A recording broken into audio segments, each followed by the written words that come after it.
Residents gathered in front of Milton MPP Parm Gill's office on Earth Day to call on the provincial government to stop the Campbellville quarry prior to the provincial election.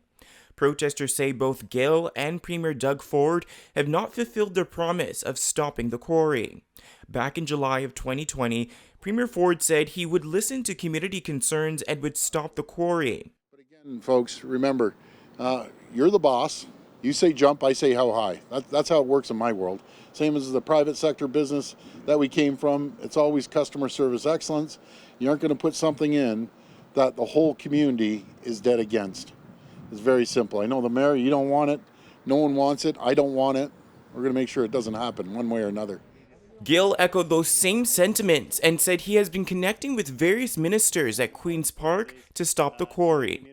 And we have attended regularly the town hall meetings that are held locally, and I understand, and I've been also speaking to the ministers that are responsible, Minister Yakubaski and Minister Urick, and I feel fairly confident. And as the Premier just mentioned, I mean, the Premier and the government is all about serving the people and making sure that the decisions that we're making are in the best interest of people. If the community does not want a project to move forward, bottom line, we're going to make sure the project doesn't move forward. Sharon Barkley, a board member of Acton Milton, says the government has a number of tools at its disposal that it's choosing not to use. In the community, there's a absolute frustration that they have the power. We actually are the lawyer that we hired laid out 4 different ways that the province could stop the quarry now.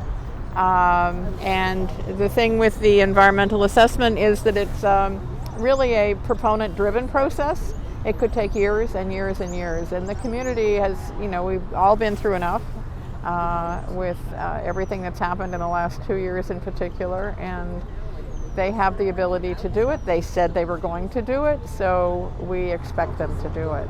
In addition to the quarry, some protesters were at attendance at Gill's office to call for stronger climate change policies. This includes opposition against urban sprawl in Milton and the building of Highway 413.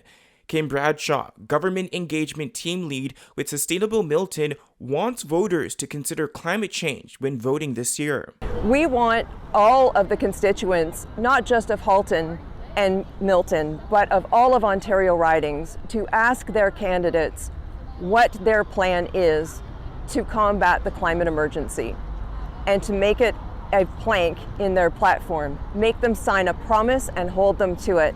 We're not seeing the discussion about climate that should be happening. We need that now. The provincial election is on June 2nd.